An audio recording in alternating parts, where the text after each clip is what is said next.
Hello বন্ধুরা, আমি সৌমিত্র আছি তোমাদের সঙ্গে। আর তোমরা শুনছো প্রেত ছায়া ইনসিডেন্ট, এপিসোড নাম্বার 4। আজ শোনাবো এক হাড়হিম করা সত্যি দুটি ভৌতিক ঘটনা, যা তোমাদের মনে রাতভর প্রশ্ন জাগাবে।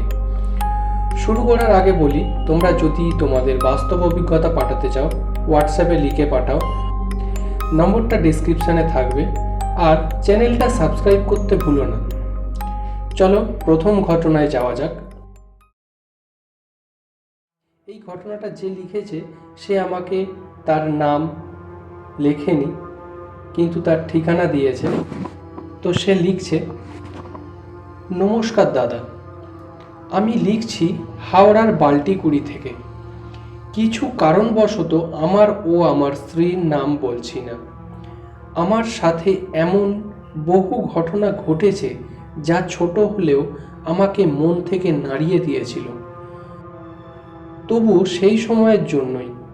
কিন্তু তার মধ্যে একটা ঘটনা যা আমার সারা জীবন মনে থাকবে, তা আমি চোখে না দেখলেও অনুভব করেছি স্বপ্নের মাধ্যম দিয়ে।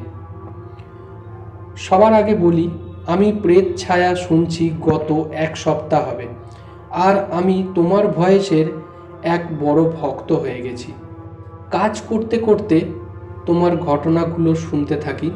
চলো আর বেশি কথা না বাড়িয়ে শুরু করি। আমার বিয়ে হয় 2013-তে, জানুয়ারির 18। আমি পালিয়ে গিয়ে বিয়ে করেছিলাম, তাই প্রথম দিকে কেউই মেনে নিতে চায়নি।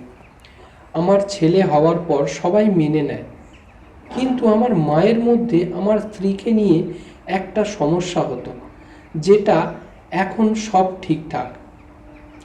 তবু এক সময় এমন হয়, আমার স্ত্রী আমার বাড়িতে আসার পর ও খুব ভয় পেত, বিশেষ করে বাথরুমের দিকে যেতে, কারণ আমাদের বাথরুমটা ছিল ঈশান কোণে। আমাদের গুরুদেব জানিয়েছিল যে ঈশান কোণে কেউ বাথরুম করে না, ওখানে দেবতার বাস। আর তোরা তো ঘরটাকে শ্মশান বানিয়ে রেখেছিস। তবে আমরা যে জায়গায় আছি সেটা আমার মামা দাদুর ভিটে, তাই আমরাও আর কিছু করতে যাইনি। পরে আমার স্ত্রী রাতে যখনই বাথরুমে যেত ওর ভয় করত। মাঝে মাঝে আমি দাঁড়াতে যেতাম। আমাদের বাথরুমটা দুটো ঘরের পিছনে ছিল, যা অনেকটা ঘুরে যেতে হতো। একদিন আমি কাজ থেকে বাড়ি ফিরে জানতে পারি, সেই দিন নাকি আমার মায়ের সাথে আমার স্ত্রীর খুব অশান্তি হয়েছে, তাই মা দিদির বাড়ি চলে গেছে। আর বাবাও রাতে ফিরবে না, দিদির বাড়িতেই থেকে যাবে।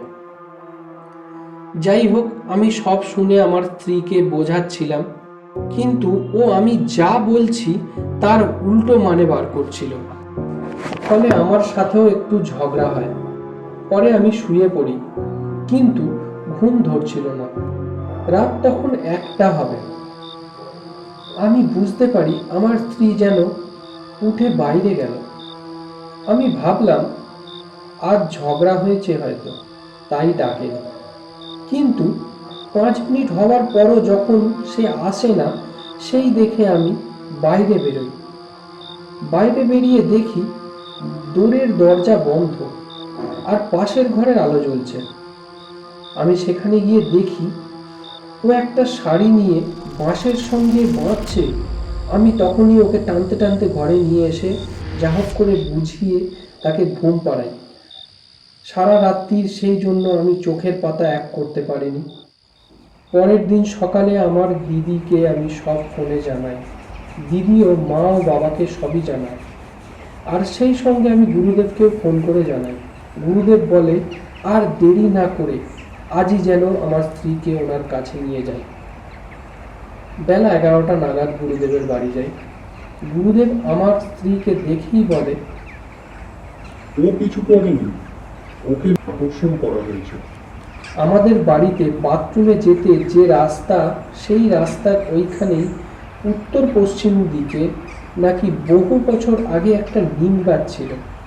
তাতে একজন আইবুড়ো মেয়ে গলায় দড়ি দেয়। সে নাকি অন্তঃসত্ত্বা ছিল। আমি শুনে তখনই বাড়িতে ফোন করে জানতে চাই মায়ের কাছ থেকে, কথাটা কি ঠিক? মা জানায়, হ্যাঁ ছিল তো, কিন্তু সেটা আমার ছোটবেলার দিকে আমি দেখেছিলাম। আমার মাসিকেও নাকি সেই অবয়ব একদিন মুখ গুজে ফেলে রেখেছিল পাতকুতলার দিকে।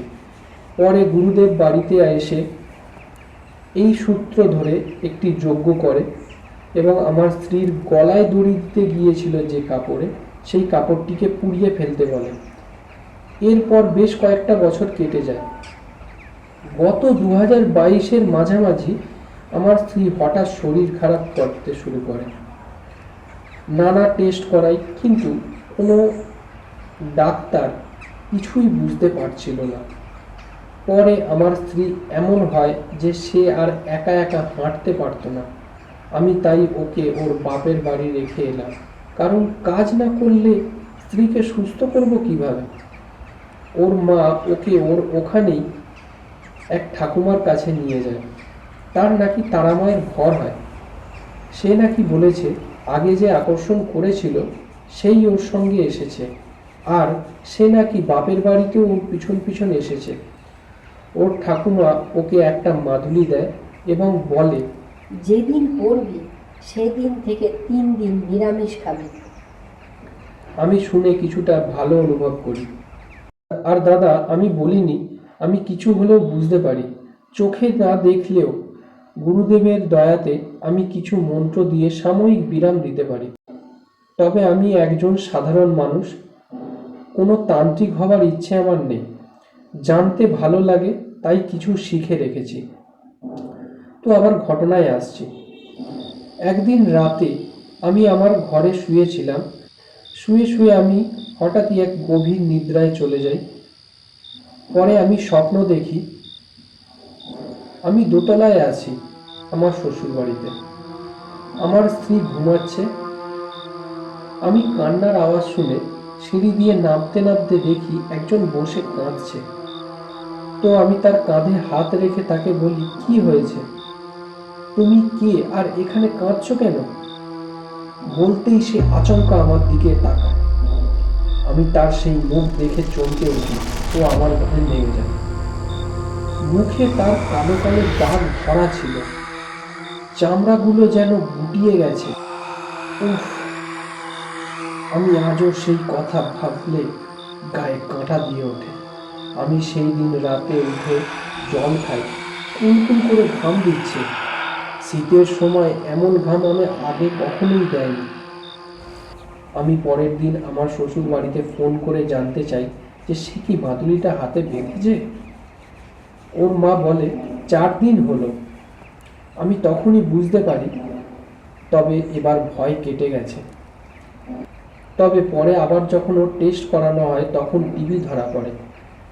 পরে 6 মাস ওষুধ চলার পর সুস্থ হয়, আর এখন ও সম্পূর্ণ সুস্থ।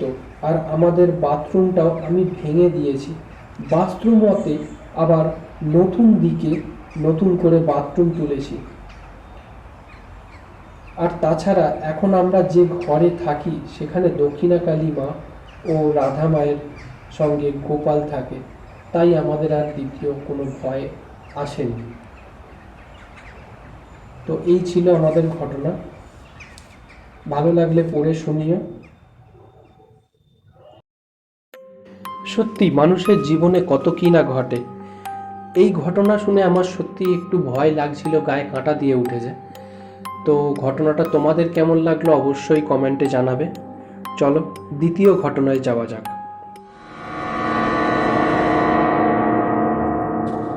প্রেত ছায়া ইনসিডেন্ট।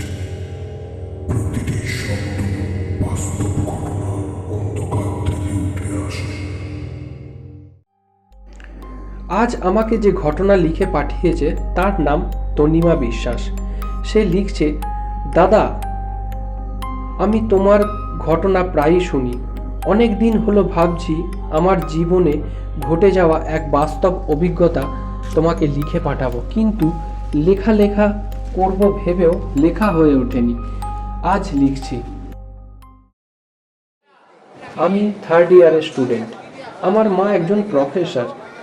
আমার মা বাড়িতে টিউশন পড়ে, সেই সূত্রেই এক ছেলে আমার মায়ের কাছে পড়তে আসতো। আমার বাবা নেই, মারা গেছে গত 2 বছর হলো, তাই আমি আর মা একাই থাকি। যে ছেলেটা পড়তে আসতো সে মার কাছেই পড়তো, আর মা যখন ঘরে থাকতো না তখন সে আমাকে অনেক নোংরা নোংরা প্রস্তাব দিত। আমি মাকে জানাই, কিন্তু মা আমার কথা গুরুত্বই দিত না। আমি বুঝতে পারি মায়ের মধ্যে কিছু পরিবর্তন হয়েছে, তাই আমি ছেলেটার থেকে দূরে দূরেই থাকতাম। একদিন মা বাড়িতে না থাকার সুযোগ নিয়ে ছেলেটা আমার সাথে অভদ্রতা করছিল। সেই সময় মা এসে যায়, সব দেখে মা তাকে বকা দেয় এবং বাড়ি থেকে বের করে দেয়। তারপরে থেকেই আমাদের বাড়িতে অদ্ভুত সব ঘটনা শুরু হয়।